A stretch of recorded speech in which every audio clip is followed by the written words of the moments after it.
Hey, so our new single, Place to Hide, is currently number 2 on the AMRAP community radio charts here in Australia. So I'm going to tell you 2 stories about the song. First story is the evolution of Places to Hide. So we originally recorded this for our second album. We just come back from South by Southwest. We jumped into the studio, smashed out a whole album in like less than a week. When we recorded, we were really happy with the recording until we started getting the masters back. Now, mastering a record can make or break a record. And it's a bit difficult to explain what mastering actually does to a song. So when you mix a song, you individually, adjust individual instruments and vocals and things like that. And then when you master it, you kind of do an overall thing. And it's a bit of a dark art. A lot of people don't really understand what it does. But if you collect Beatles vinyl, the differences between the pressings is the mastering. So, there's always like some forum out there that says like, oh, you've got to get like the 1968 German pressing of that album because when the Germans mastered it, they did it differently and it sounds better, it sounds warmer or brighter, or it has more low end. Or there's things like, there'll be criticisms of certain pressings of Beatles records where they go like, yeah, it sounds really dull, or it sounds all the opposite, like it's too bright, or it's too, it's almost distorted, things like that. So those things make a big difference. Like in collectors, like for Beatles stuff, like, go nuts over that stuff. But it makes a big difference in modern records as well. And when we first got the first master back, I remember listening to it in my room on my laptop. And it sounded fine. And my housemate at the time, Rich Davis, hi Rich, I remember he walked past and I said, oh, come have a listen to this. And he was really supportive and he was like, yeah, that sounds good. Yeah, cool. Yeah, I love how it drives. Yeah, that's great. Cool. And then he walked off. And then I listened to the mix before we got it mastered to compare it, to see how it sounded.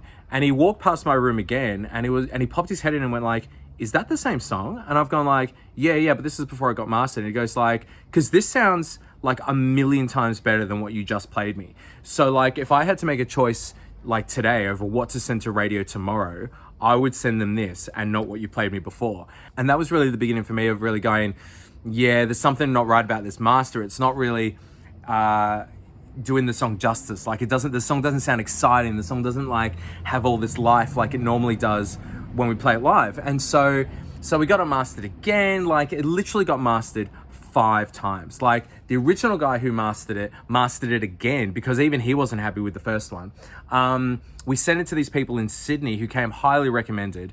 The first master they came back with that literally sounded like I thought like the file got corrupted or something when it got back to us because it sounded that bad. Like I thought like this has got to be an error. Like what the hell is this? Sent it back and told them have another go at it, and then it came back sounding even worse. Like it literally sounded like there was this noise, like literal noise over the whole thing. And so I don't know what the hell happened there. So that got scrapped. We ended up going back to the person who did our first album. Who mastered our first album, and he was really good. He works out of Sing Sing, and he doesn't do too much when he masters. Like he just sort of lets the mix do all the talking sort of thing. And when that one came back, we've gone, yeah, that sounds good. Like we're happy with that one. And then I had a house party like that week, and Hugh came over. He was at the house party. Lots of people around.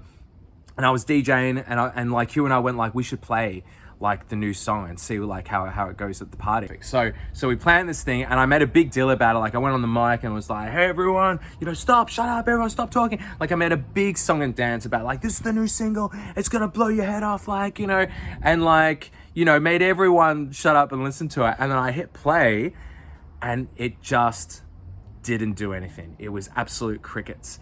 And by the time the first chorus like came and went, like which should have been the moment where everyone's like, rocking out to it, like, and nobody's doing anything. Like Hugh and I both looked at each other and went like, yeah, we got to do this again. Like this isn't working. And that was really the beginning of the end of that song because like it just wasn't working. Like and actually most of those recordings from that session we ended up dumping and either re-recording completely differently for the second album, or dumping them entirely and re-recording them again for the third album. So there's like maybe 3 or 4 songs on our current album which were dumped from that second album because they just weren't working.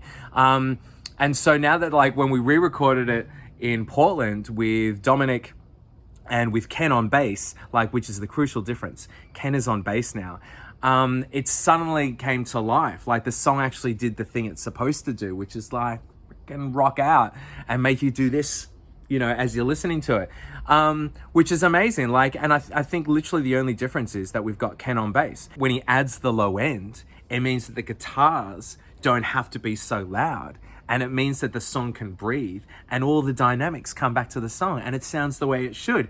And it's like I wish like we thought about this, years ago when we were doing the second album and just went like, maybe we should get a bass player and that might fix our problems that we're having with this, dynamics of this song and why we're having all these problems mastering it. But we didn't, but we do now. And now the song sounds awesome. So you're welcome.